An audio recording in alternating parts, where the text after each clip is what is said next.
Hi friends, welcome to Theo Chocolate Storytime. I'm teacher Bando, and you are here with my friend Gerald and I to read a great book, No Monkeys, No Chocolate. First, I want to introduce you to Gerald. Gerald is our friend who lives in the retail store here in Seattle, Washington. But because we're all at home right now, Gerald can't be in the store. So he's got to be in my house, and I've got a mask for him right here. Let's give Gerald his mask so he can stay healthy and safe. There we go, buddy. All right, Gerald's got his mask. Are you ready for the story, Gerald?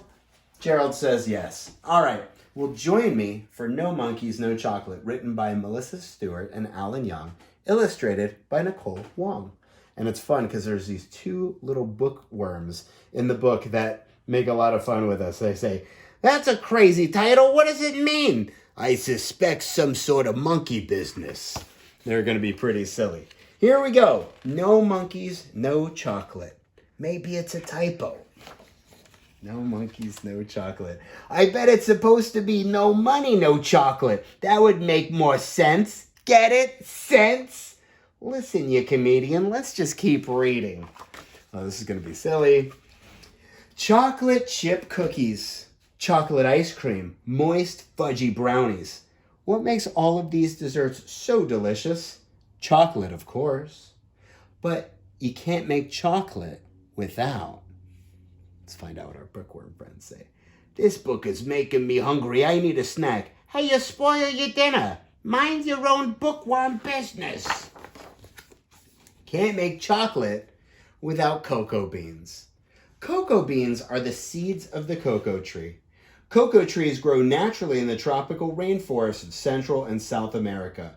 But today, farmers grow them in other tropical areas too. To make chocolate, workers spread cocoa beans with rakes and dry them in the sun. Then they roast them in a giant oven. Later, machines smash the beans into a thick paste and squeeze the liquid out to make cocoa powder. They squeeze out all of the liquid to make the cocoa. Oh, we have a friend who wants to say hello. Hi. This is Lois. She's not in the book, but she wanted to say hello. You want to go? Okay. We'll say bye to Lois. Bye, Lois. Okay, so they squeeze out all of the liquid of the cocoa to get the cocoa powder, and it gets mixed with a variety of ingredients to make different kinds of chocolate. "There's a bunch of beans in the chocolate bar? That's ridiculous." "It's true. I read about it in another book." "He's such a bookworm. Takes one to know one." They're my favorite part of the story. They're really funny. Cocoa beans can't develop without cocoa pods. Cocoa pods are the fruit of the cocoa tree. They look like small lumpy footballs growing on the tree's trunk and main branches. Inside each pod, white, gooey pulp surrounds 30 to 40 cocoa beans, just enough for one chocolate bar. "Is a cocoa pod like an iPod?" "Very funny. No, it's more like a pea pod." Cocoa pods can't form without cocoa flowers. When pollen from one cocoa flower lands on another cocoa flower, a tiny tube opens up inside the blossom.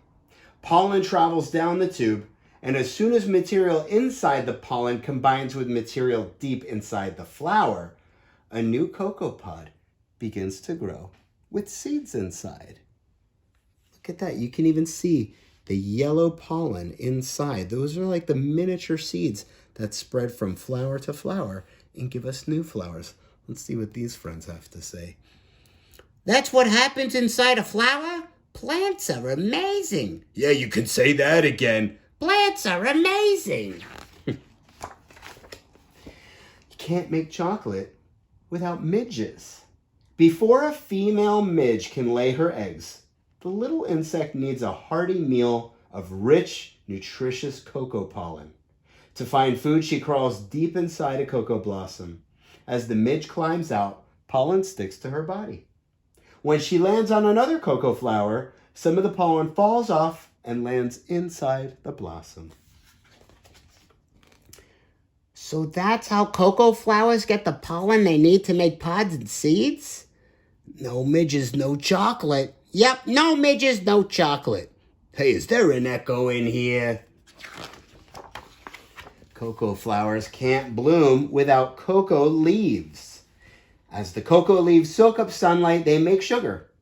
The sugar travels through the veins in each leaf to the tree's branches. Then, sugary sap flows through the trunk to the rest of the tree. And that's how a tree gets the energy it needs to live and grow and make flowers. I thought this was supposed to be a book about monkeys. Well, we aren't done yet. They must be coming. And maggots. As soon as leafcutter ants spot tender, new leaves on a cocoa tree, the little insects race to reach them.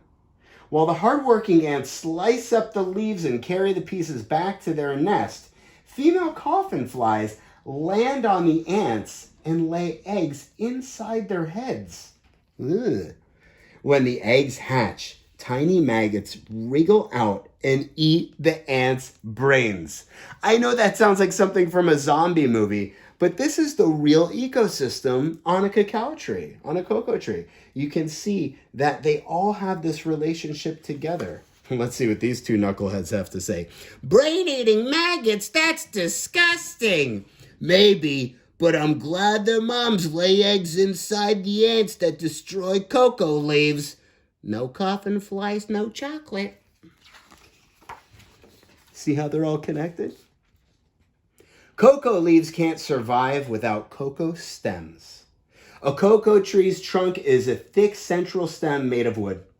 Its branches are smaller, woody stems. The tree's smallest stems connect leaves to branches. All of these stems transport minerals and water from the tree's roots to its leaves. The leaves need the minerals to grow. They use the water to make sugary food for the whole tree. Look at that. You see how they're all connected? Monkeys! I want monkeys! Shh! I told you not to eat that chocolate bar. It's making you hyper. And lizards. Aphids are little insects that jab holes in a cocoa tree's soft green stems and suck up the sugary juice inside. Look at them. You see these tiny, tiny little friends. They're called aphids. They're very, very small. And they drink up all the sugary juices of the leaves. But a hungry anole is nearby. The little lizard skitters along the tree's branches, eating aphids and other insects. Wow, no lizards, no chocolate. That's right, they eat the insects that harm the cocoa stems. Maybe we should send them a thank you note. See, it's all connected. We're getting there. Cocoa stems can't grow without cocoa roots. A cocoa tree's roots suck up water from the soil. They also absorb minerals such as calcium and iron, and the stem and the rest of the tree needs these materials to live and grow. Roots also hold the cocoa tree in place. Now we're really getting to the root of things. Quit monkeying around. I'm trying to concentrate. Monkeying around. I see what they did there. And fungi. Fungi, that's like mushrooms. Mushrooms are a fungi. Fungi live in rainforest soil. As they grow, tiny root-like threads called hyphae spread out in every direction. When hyphae bump into dead plant or animal, they release chemicals that break it down. Then they absorb the rotting bits and digest the minerals that the fungus needs to live and grow.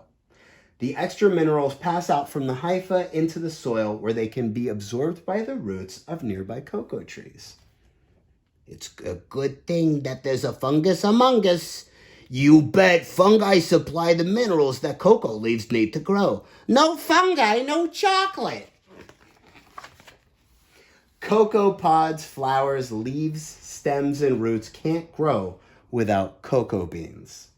If a cocoa bean lands in just the right place, a tiny root pushes down into the soil, and then a slender shoot stretches up towards the sky. As time passes, the little seedling grows into a tree. When it's about 5 years old, the cocoa tree begins producing flowers and fruit. Some cocoa trees Some cocoa trees can live up to 60 years. That's a long time.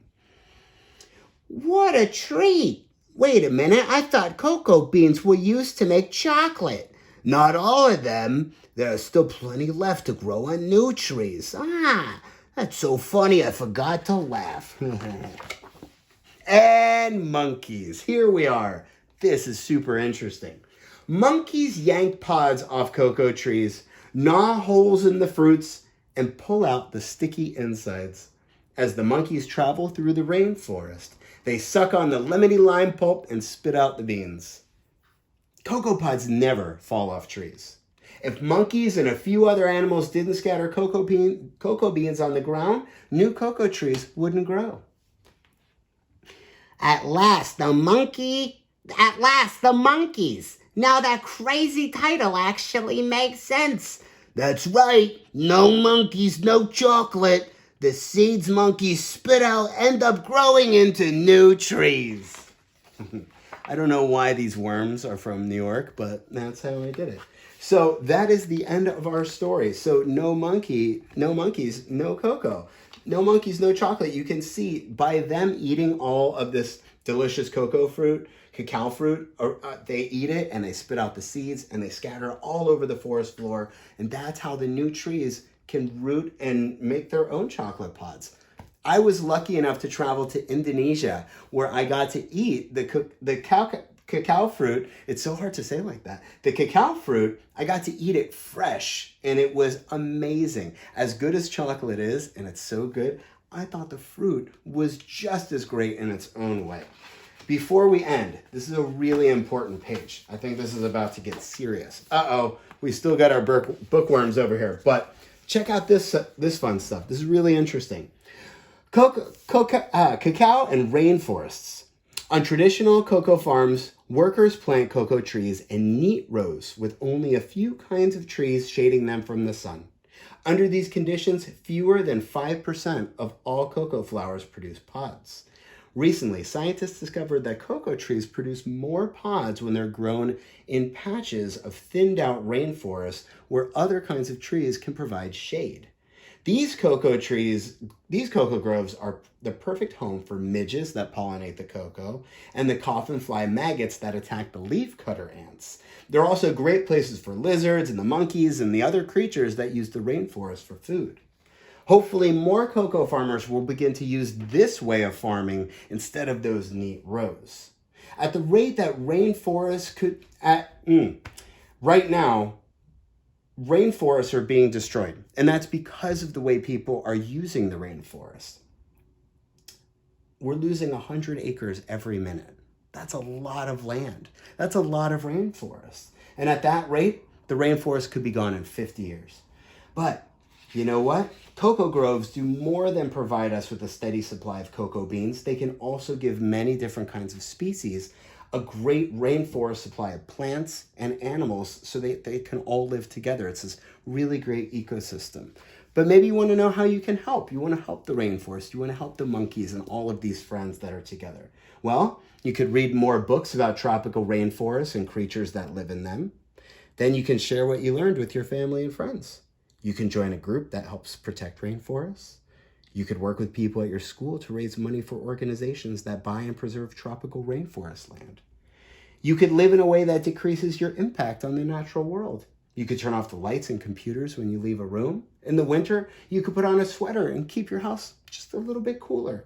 In the summertime, you can use air conditioning only when you really need it. And you could take shorter showers and turn off the water while you brush your teeth. I do that. It's a great idea. You can encourage your parents to bring reusable bags to the grocery store. You could eat less meat and more locally grown fruits and vegetables. That's a great idea. You could compost your food waste and use it to fertilize a garden. And lastly, you could plant a tree in your yard or at your school. These are all great ideas. Let's hear what our bookworm friends have to say for the last time. I don't think monkeys should get all the glory. Why aren't coffin flies, lizards, and fungi in the title too? You're right, they're all important. So are the tropical rainforests where they all live. And that was No Monkeys, No Chocolate. Love that story. Talks about the interconnectivity of everything. And you know what? We really appreciate you connecting with us today. I am going to have myself a treat. I've got myself some Theo chocolate right here. This is one of my favorite treats we make. This is a peanut butter and jelly cup. I love this one. I am even going to be so nice as to share it with my camera person, Sabrina. Sabrina, would you like one? Yes, she does. There you go, Sabrina. We can share our Theo chocolate together. Cheers. There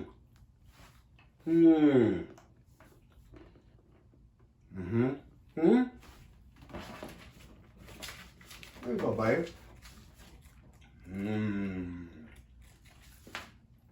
I don't know if Gerald can really eat it, but that's delicious. You can get yourself some Theo chocolate at theochocolate.com. Thanks for joining me. I'm Teacher Bando. I'll see you next time. Bye, friends.